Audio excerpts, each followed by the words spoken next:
Falta muito pouco para o Enem e você ainda se depara com uma situação em que você não tem repertório. Calma, calma, não fica tão desesperado assim, que esta aula vai trazer a solução para este seu problema. Então se liga no vídeo de hoje.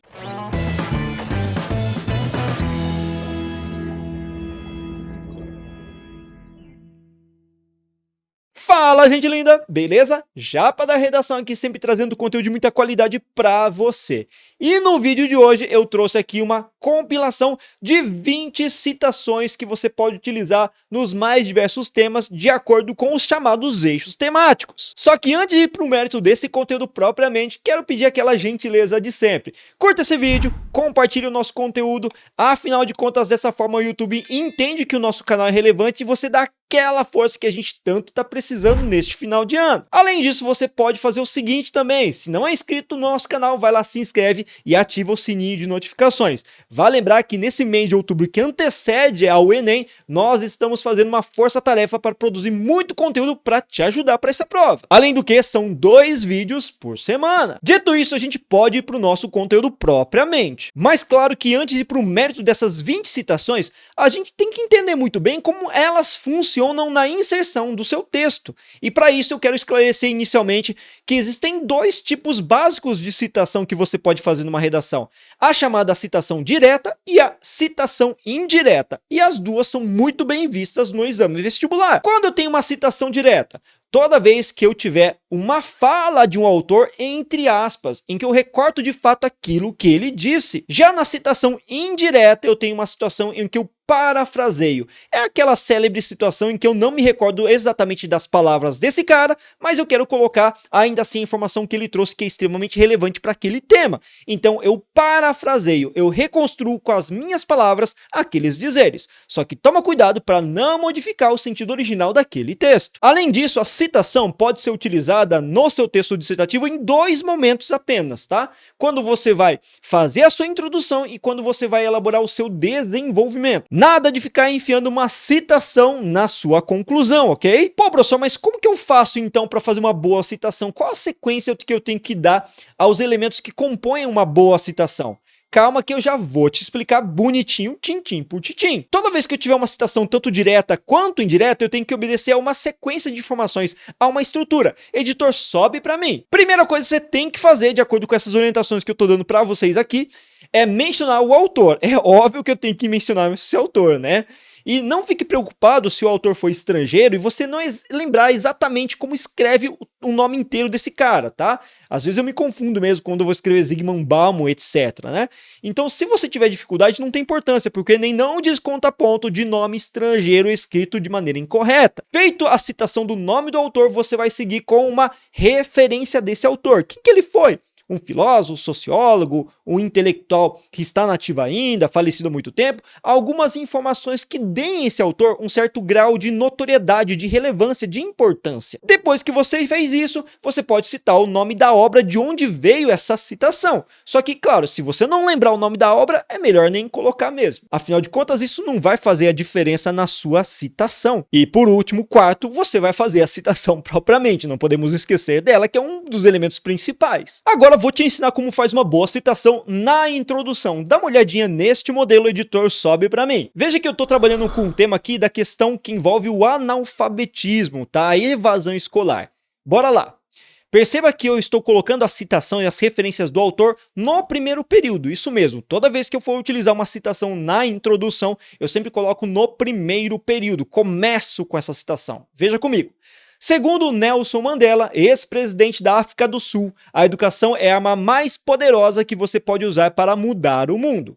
No entanto, infelizmente, o Brasil se encaminha na contramão dos dizeres do intelectual, visto que o país ainda sofre com o analfabetismo e a evasão escolar. Nesse sentido, é fundamental analisar as razões do entrave para propor medidas à sua superação. Percebeu o que a gente fez? A gente colocou o nome do autor, a referência desse cara, a citação, porque eu não vi obra nesse caso, e depois disso eu relaciono essa citação com o tema de redação. É claro, é óbvio que uma citação só vai ter valor produtivo se você estabelecer uma ligação fundamental coerente com o tema de redação. Se for temas diferentes, aí é claro, você não vai utilizar, não é? Já numa citação indireta, olha como ficaria. Segundo Nelson Mandela, ex-presidente da África do Sul, a educação é um instrumento mais efetivo para a melhora mundial. Veja que nesse caso, eu estou fazendo uma releitura da frase dele, já que eu não me lembro de toda a construção. Mas não muda praticamente nada, porque o restante da introdução permanece praticamente idêntico. Agora, se a sua citação for feita no desenvolvimento, eu tenho que tomar todo um cuidado para inserir essa citação de acordo com as minhas estratégias argumentativas. No meu caso, eu estou simulando a construção de um primeiro parágrafo de desenvolvimento, perfeito?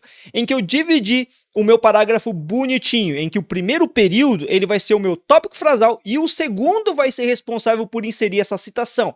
Acompanhe comigo, editor, sobe para mim. De início, verifica-se que o analfabetismo é consequência de um estado negligente. Nesse viés, de acordo com Nelson Mandela, ex-presidente da África do Sul, a educação é a arma mais poderosa que você pode usar para mudar o mundo. Contudo, veja o que eu fiz no terceiro período. No terceiro período, a gente insere o quê? O processo argumentativo, analítico desse repertório associado à discussão que está sendo feita neste parágrafo por meio da delimitação do seu tópico frasal. Vamos fazer a leitura. Contudo, apesar de o líder político sul-africano demonstrar o ensino como essencial para a melhoria de vida, infelizmente o governo brasileiro peca ao não propiciar um investimento adequado nas instituições escolares, justamente pela histórica falta de interesse das autoridades. Desse modo, encaminha-se para a constituição de uma geração em que muitos não aprenderão a ler e a escrever. E veja que a citação indireta não fica muito diferente disso. A diferença, obviamente, vai recair sobre o fato de você fazer uma paráfrase. Vamos ler até essa paráfrase. Bora lá. De início, verifica-se que o analfabetismo é consequência de um estado negligente. Nesse viés, de acordo com Nelson Mandela, ex-presidente da África do Sul, a educação é o pilar para a mudança social e para a melhoria da vida das pessoas. Perceba que eu fiz uma releitura bem bacana que respeita ainda o sentido originário da citação, então é dessa forma que você tem que proceder. Agora que você já sabe como inserir um repertório bem bacana a partir de uma citação na introdução e no desenvolvimento, vamos para as nossas 20 citações. Citações sobre educação. Primeiro, Aristóteles, filósofo e famoso intelectual da antiguidade grega, disse o seguinte: a educação tem raízes amargas, mas os seus frutos são doces.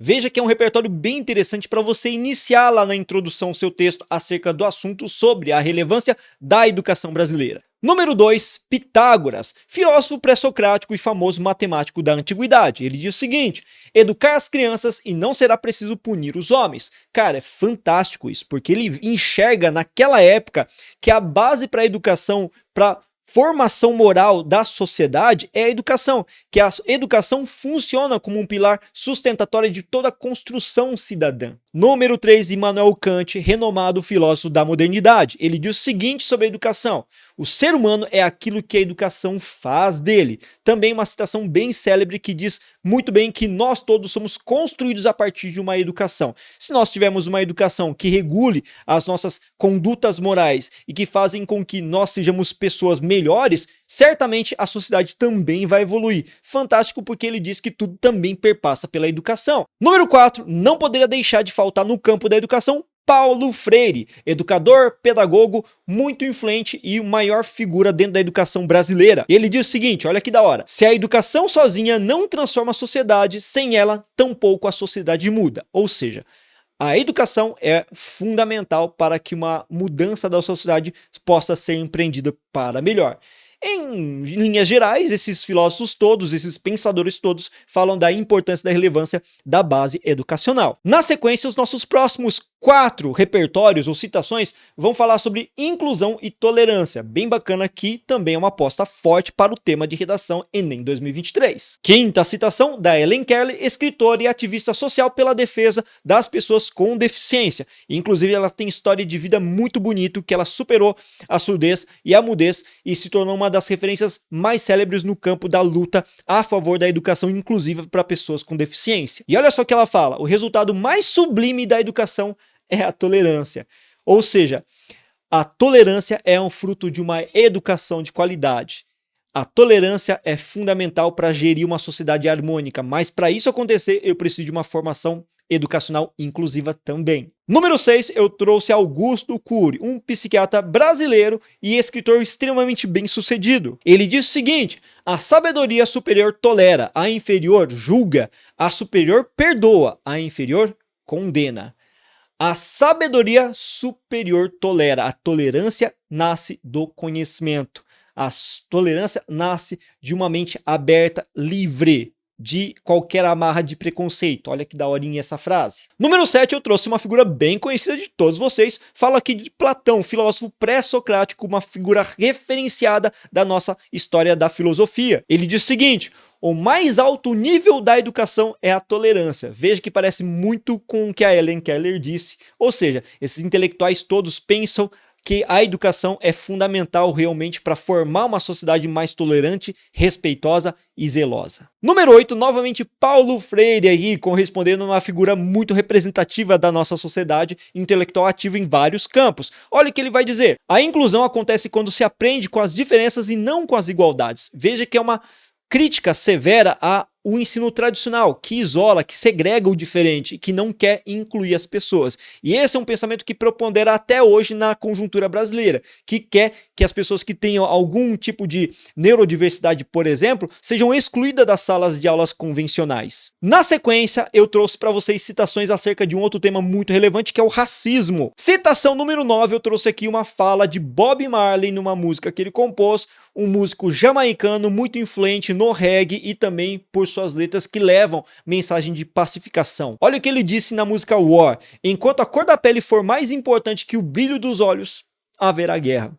Olha só, enquanto a gente der mais importância para a cor da pele como fator determinante para excluir, para selecionar, infelizmente a gente nunca vai ver o brilho da alma, aquilo que a gente tem por dentro. Ou seja, o preconceito inibe a gente a enxergar as coisas como de fato elas são. Na 10ª citação, eu trouxe aqui uma fala da Angela Davis, que é uma estudiosa, uma ativista norte-americana pelas causas do feminismo negro. Ela diz que em uma sociedade racista não basta não ser racista, é necessário ser antirracista. Ou seja, a luta contra o racismo não é daquelas pessoas que se mantêm neutras, é das pessoas que exigem que haja uma mudança. Mudança essa para que o racismo seja extirpado da sociedade. 11ª citação, como não poderia deixar de faltar, eu trouxe aqui uma frase do Martin Luther King, que é o líder do movimento dos pacifistas que lutava pelas igualdades raciais nos Estados Unidos. Olha só que poético o que ele disse: aprendemos a voar como pássaros e a nadar como os peixes,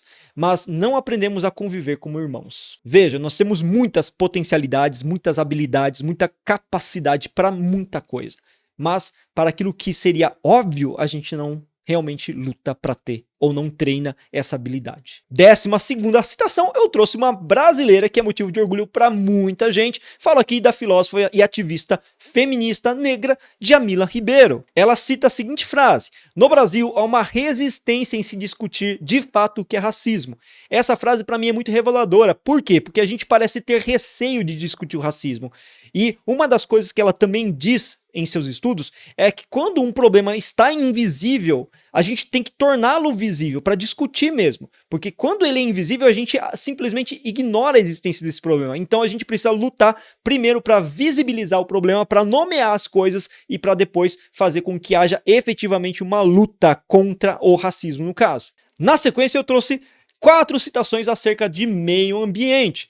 E o 13º diz respeito a um ex-presidente da República, Fernando Henrique Cardoso, que também era sociólogo. Olha o que ele coloca: a pior guerra é a guerra contínua contra a natureza, que é silenciosa, que destrói ao longo do tempo. Veja que ele fala dessa questão que envolve a luta que foi invisibilizada durante muito tempo acerca do combate às questões que envolvem o desmatamento. Claro que agora a gente está tendo uma grande repercussão, né? Uma maior repercussão midiática acerca do processo de desmatamento, de destruição das florestas, de queimada e garimpo ilegal. Mas grande parte desse processo ainda permanece invisível, não só aos olhos das pessoas, mas dos olhos de quem não quer ver esse problema, quem nega a questão do meio ambiente, o desmatamento, o aquecimento global. 14ª citação. Trago aqui a figura do Victor Hugo, o poeta francês muito reconhecido, muito renomado e que fez parte do cenário da composição da literatura de seu tempo. Olha o que ele coloca: naquela época, é triste pensar que a natureza fala e que o gênero humano não a ouve. Gente, maravilhoso isso, né? A natureza fala, e fala muito. Consequências diretas acerca disso são os eventos climáticos extremos que estão se multiplicando agora no país, no Brasil e no mundo. Tá falando a natureza, a gente tem que escutar de alguma forma. Se a gente não escutar, se as lideranças não escutarem, esses problemas só vão se agravar. 15ª citação, não poderia deixar de fora a Greta Thunberg, que eu particularmente sou fãzaço dela, que é uma jovem ativista sueca pelas questões que envolvem o clima. Ela diz: não deveríamos ter de faltar a aula para lutar contra as mudanças climáticas. É um fracasso das gerações anteriores que não fizeram nada. Ela condena, de acordo com a sua voz, inclusive bem altissonante, o passado, como os seres humanos do passado, como as gerações anteriores não fizeram nada, não enxergaram o óbvio, e agora a gente está colhendo as consequências diretas dos entraves ou da geração de muito carbono, de muita poluição que é expelida ao meio ambiente. Ou seja, ela critica duramente como que ainda hoje nós nos mantemos silenciados de acordo com a questão da luta para evitar o aquecimento global. A 16ª citação que eu trago aqui de Arthur Schopenhauer, um famoso filósofo alemão. Não sei se eu falei direito. Arthur Schopenhauer, enfim, né? Olha a citação que ele trouxe aqui.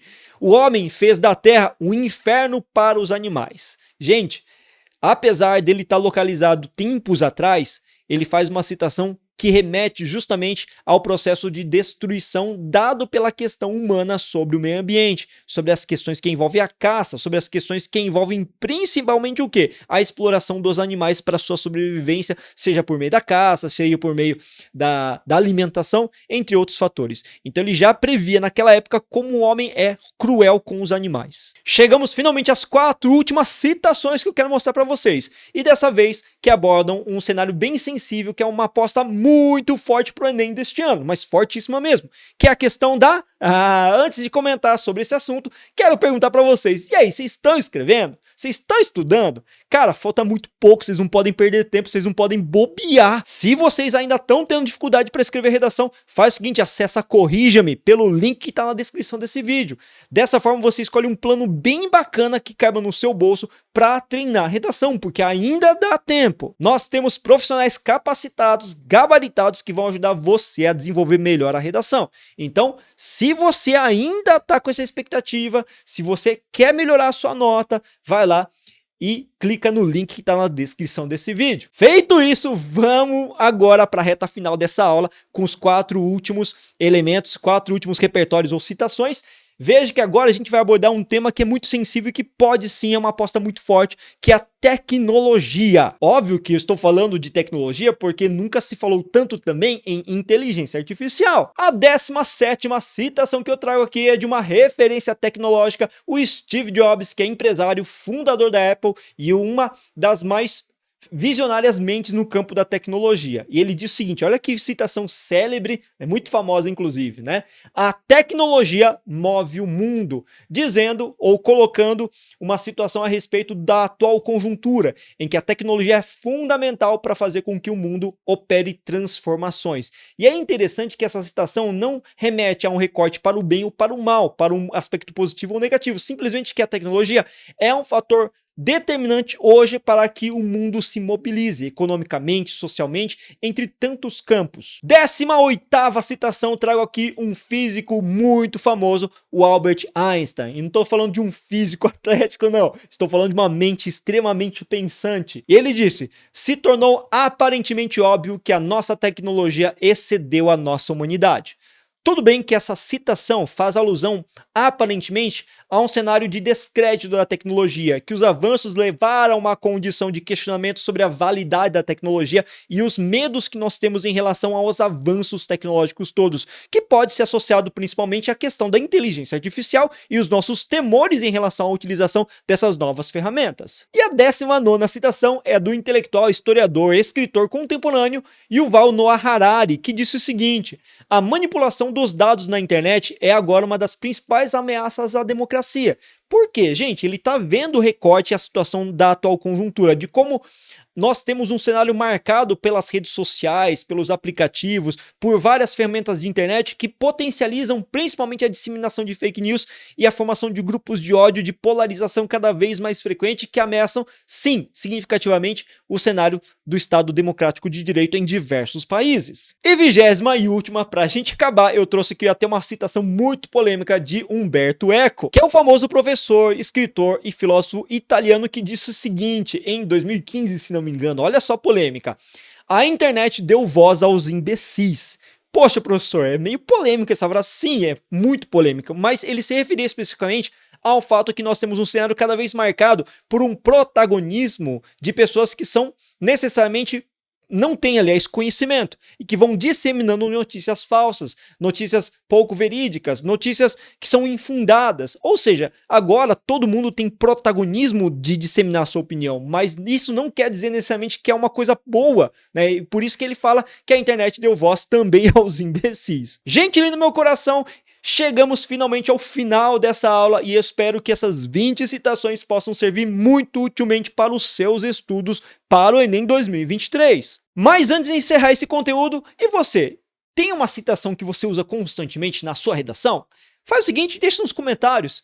Cita aí a citação e deixa o autor de referência para que mais pessoas possam ver essa aula e de repente pegar a sua citação e quem sabe você ajuda mais pessoas também, tá? Valeu, gente linda, bons estudos e até a próxima aula!